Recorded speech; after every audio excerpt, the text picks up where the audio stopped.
Hi, hello, my name's Ollie Bliss and this is my channel Bookdraw. For those who don't know, I enjoy looking at queer fiction and occasionally I create images, but today I'm doing the third time, I think, Bradford Literature Festival for 2019. It is just such a gorgeous day today, like it is so hot.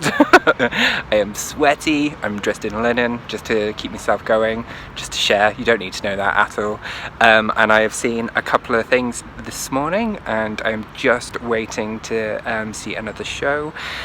So first of all, I watched a talk about neurodiversity or being neurodivergent. So and this has come out as like a bit of a movement, which is about reframing the way people talk and discuss about autism and the spectrum of autism in all its wonderful shapes and glory. And it was just fantastic. It had 3 people talking. So you had Kate Fox, who is a poet, and I'll add links down to her WordPress, but there was also a blogger called James Sinclair, and he talks unapologetically about his autism and shared a couple of nice, really interesting stories in terms of him meeting his girlfriend and then her learning about what autism was through the Rain Man and the repercussions of that. She ended up asking him, so does this mean that you can't experience love? Which is certainly not the case. They've been together for 8 years now, so clearly that was cleared up. And then there was also Amy Arnold, who is an author who I've not come across, and she was writing about someone called Ash. And I'll add in a little bit of footage about her doing a reading from that, because she was talking about the kind of anxiety that you can experience and the obsession, and her character Ash really loves nature and wants to water the plants because it's the heat of summer, but there's also this hose ban on, so she's like having a mild freak out about that. But just a fantastic, interesting person who is framing autism or the way people think differently as difference, and I think that's such an essential message. And there were so many kind of crossovers in what they were saying in terms of about like outing yourself, in terms of like from an LGBT lens, and they even touched on like gender identity and sexuality within just their discussions around how it is such a broad spectrum and people identify in different ways. And they were like using waving hands instead of clapping because Amy Arnold's really sensitive to that. And then there was actually someone in the audience, it was another author, who was saying, I hate jazz hands, I find it really like patronizing. And she was like saying, but I actually find it makes me really anxious, I'm really receptive to the sound. So it just kind of showed what an incredible range of difference that there really is. And they were just all very interesting people, so I will add links down below to all of their stuff, and I will add clips so you can check them out. I haven't given Ash a label, but that is because I am so keen that if people understand neurodivergence, they're understanding people as individuals.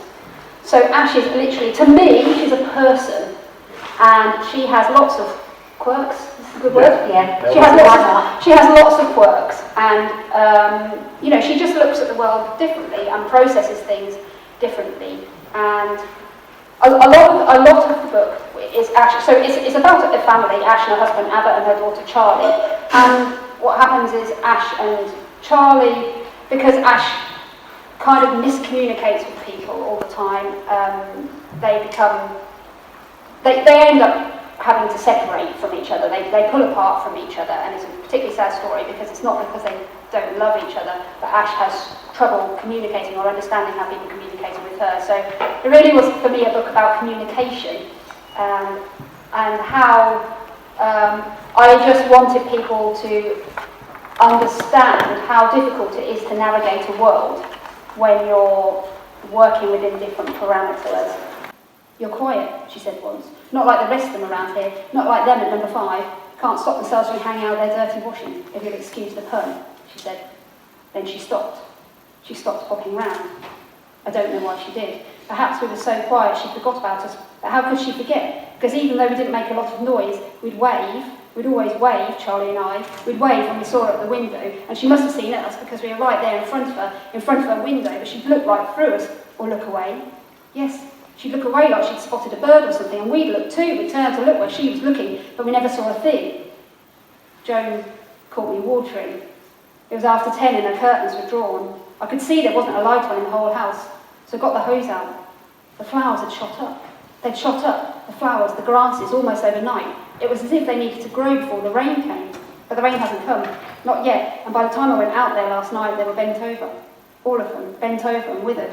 That's how they were. And they needed water.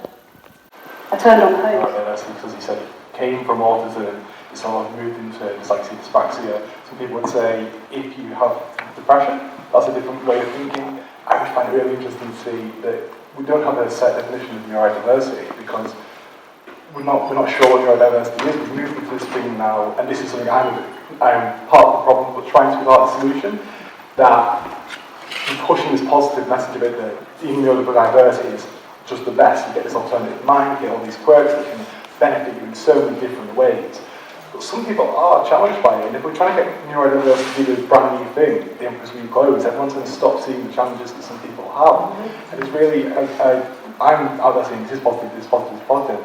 And you go, well, what happens when someone can't break night from sport, like a day just ignored the neurodiversity? We have to, well, neurodiversity is actually saying that people who maybe aren't able to use an iPhone before, can't really speak, they still have so much to give. There's people who, like I said, it might be challenging what they can do, but the way they think is fantastic. So I'd say the neurodiverse movement shouldn't be about the people who are in it pushing the positives.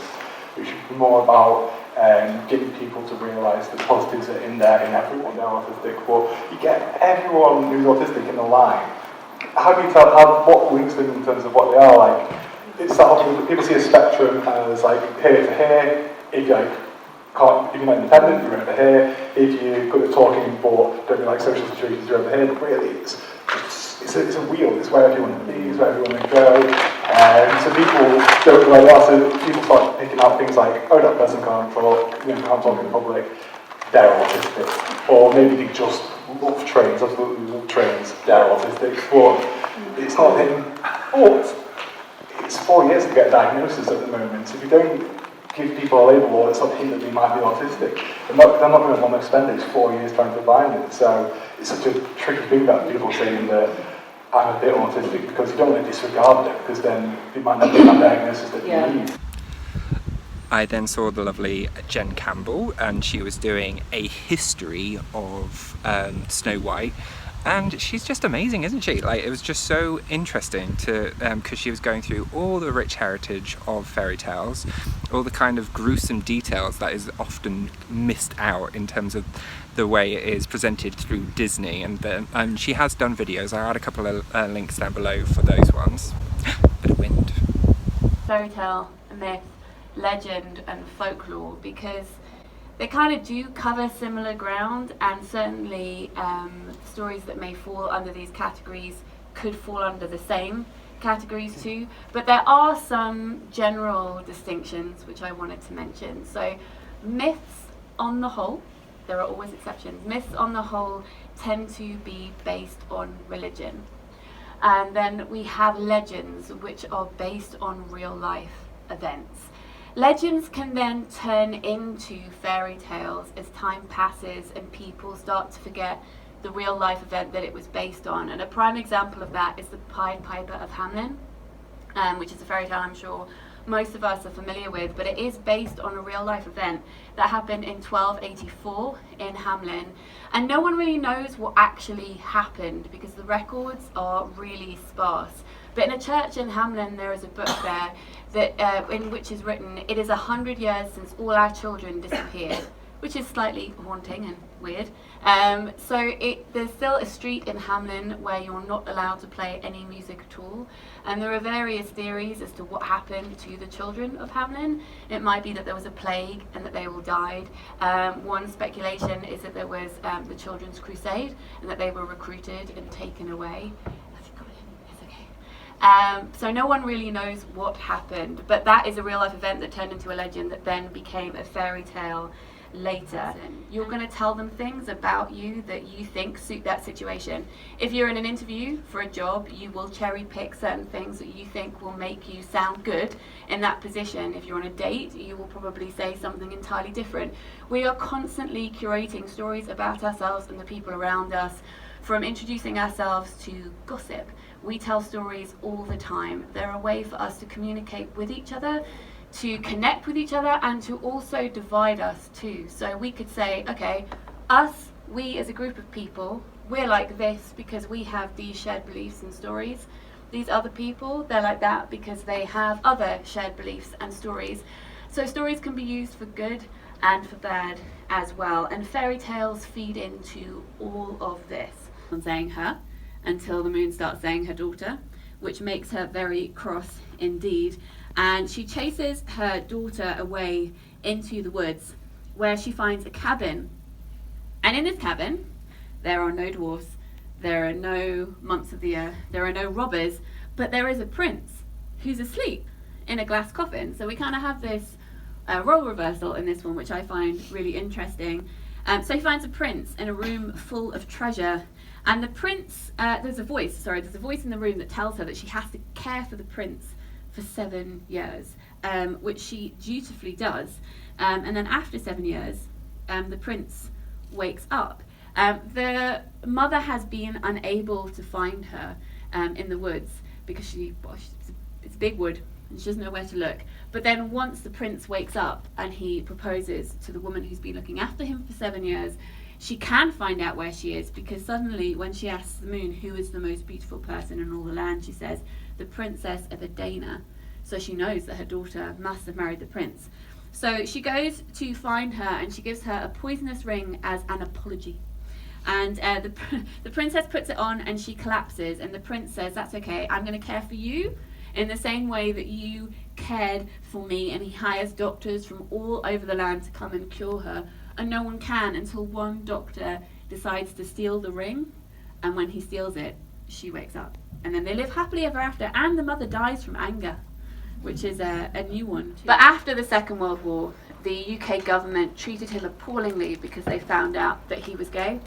And they said, you can go to prison or we can chemically castrate you. So he chose, not that it's really a decision, to go with chemical castration. And it's reported that Alan Turing was really fascinated with the history of the fairy tale Snow White. And when he was found dead of cyanide poisoning, a half-eaten apple was found by his side, and it's still argued over today whether or not it was murder or suicide. So she was born in 1533, and her father owned lots of copper mines, and his wife died. And he remarried someone called Katharina, who really didn't like Margaretha at all, or the other children that her new husband had. She much preferred her own children. So because she didn't want to look at Margaretha anymore, as soon as Margaretha turned 16, she sent her off to Brussels. And that's apparently what you do if you don't want to deal with someone, you just send them to Brussels. And when Margaretha was in Brussels, reportedly many men fell in love with her.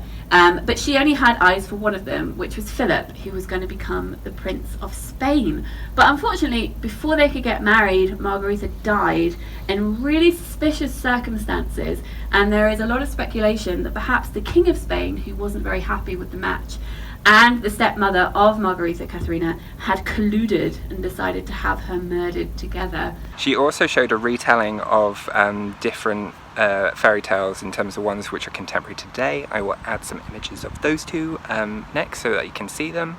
And now I'm going to see her and Jean doing a panel discussion on retellings of fairy tales. So I will check you all later. Bye! Hello. So I have just literally done Fairy Tales Reimagined, which was hosted by Jean's Bookish Thoughts. It was so good. Jen Campbell was there, Nikita, Gill, and Kirsty Logan, I want to say. What's her name? Yeah, Kirsty Logan, who I hadn't come across before, and they all talked so richly about fairy tales, the heritage of them, the reasons why they were all inspired by them, what motivated them to write that type of thing, and and a lot of it was about a re-representation of women and the way in which fairy tales have been put through a particular lens and how we then have consumed them on the mass. And I think Disney is really like responsible in terms of how those have been changed, and they really like unpacking how they want to kind of change the way certain things have been coded, certain things have been portrayed, and just what they individually take and do within their work. And it was just really interesting and inspiring to hear their perspective and how they are taking a real like role in their own individual activism, but also areas of interest, and they're doing it on their terms. And I found that was really exciting to listen to. And just like a really cool range of women who are doing great stuff. So I will add some footage for you to see. A little bit about your early exposure to fairy tales. Do you remember the first time you encountered a fairy tale reimagining? Was there ever a fairy tale that you encountered the reimagining of before you knew the fairy tale as well? Is something I always find interesting. So anyone want to start? Okay. I probably did encounter fairy tales in nursery books and stuff like that, but I don't remember encountering them. The first time I remember encountering fairy tales was Disney, which I'm sure is lots of people's memory of experiencing fairy tales when they were young. The first time I experienced, or I remember experiencing a fairy tale reimagining when I was little, was Roald Dahl's Vaulting Rhymes, and being really delighted by how disgusting it was, especially the Three Little Pigs, and that's the one that sticks out in my memory the most, because at the end, the third pig, in a complete fluster, calls up Red Riding Hood and says, "Oh, I need your help, Miss Hood. Please, help me, please. Do you think you could?" And she says, "My darling pig, of course. What seems to be the problem?" And he says, "Well, and I know you've dealt with wolves before, and now I've got one at my door." And so she comes along with her pistol in her knickers and shoots the wolf, but then skins the pig and turns him into a travelling case. So, you know, she's a bit badass and also a bit bad. I remember that bit where it goes, "The small girl smiles, one eyelid flickers, she whips a pistol from her knickers." And I loved that, I thought it was great. So definitely I remember those really well. I did have books of fairy tales. I had a book of Brothers Grimm, I had a book of Hans Christian Andersen, and I had a sort of different little collections with illustrations as well. But the funny thing for me about fairy tales is that I had lots of different collections of stories. So I also had like a book of Bible stories. And my uncle is a Buddhist, so he gave me books of stories as well. I was really into ancient Egyptian gods and goddesses, as I think many kids are. Loads of sex and death and violence. Love it. And so I had those, and they were all presented to me as books of stories. It wasn't like, these are true stories, these are slightly dodgy stories. Some people think these stories are true. It was just, these are all stories, aren't they wonderful? And I feel like that's how I have absorbed narrative ever since, really. Just, it's all stories. We basically had these books called the Panchatantra. So growing up in India, they weren't really fairy tales, but they were more stories about where animals could talk to each other. So, So you kind of like had like, the tortoise and the hare, and all of those kind of stories. And I absolutely loved those growing up. And then my mum used to tell me like old Punjabi kind of, folklore, Kashmiri folklore kind of tales. And then I got a little older and we read like Little Red Riding Hood. And it was just amazing to me how every culture had its own set of folklore, own fairy tales. And of course, then I began to study literature in school, and we studied Angela Carter's The Bloody Chamber. And wow, that was such a cake, right? Like everything suddenly went from like, oh, there's an implication of certain things over here, to Angela Carter like just basically going, here's rape and death and gore. And I was like, ooh, okay, so they can be like this as well. And of course, like India has like a lot of like Indian mythology, and from Indian mythology, I kind of went on to study Greek mythology, and that's what Great Goddesses is about, actually. Because I think mythology and folklore raised me as much as my parents did. So yeah, that's been my experience as well. And then I went to their signing afterwards, and so I got them all to sign their books. I have spent far too much on books again today, but it has been really, really good. I'm going to see a spoken word event now, which has several different speakers. The sun is actually going down now, and I have just managed to have some food because I've been starving. I've not had a chance to really take a moment and breathe. So I just wanted to quickly share, these are the books which I got signed. So there is Wild Embers, which was by Nikita, and then The Glooming, which is by Kirsty. And as you know, I've already read Jane Campbell's one, but I brought it up to her and was like, please sign this, and she did, which is really kind of her. I'm really excited to read these. I did also want to get Nikita's Fierce Fairy Tales, but I felt like, oh my god, hello, look at that. Oh, that's too cute. Just to share. Yeah, and because of funds, I restricted myself. It was very good, and I was like, no, I'll read through her poetry, and then maybe I'll purchase these Fierce Fairy Tales another time. Anyway, I'm gonna see you all again real soon. I hope you are well and good. Okay, take care, bye.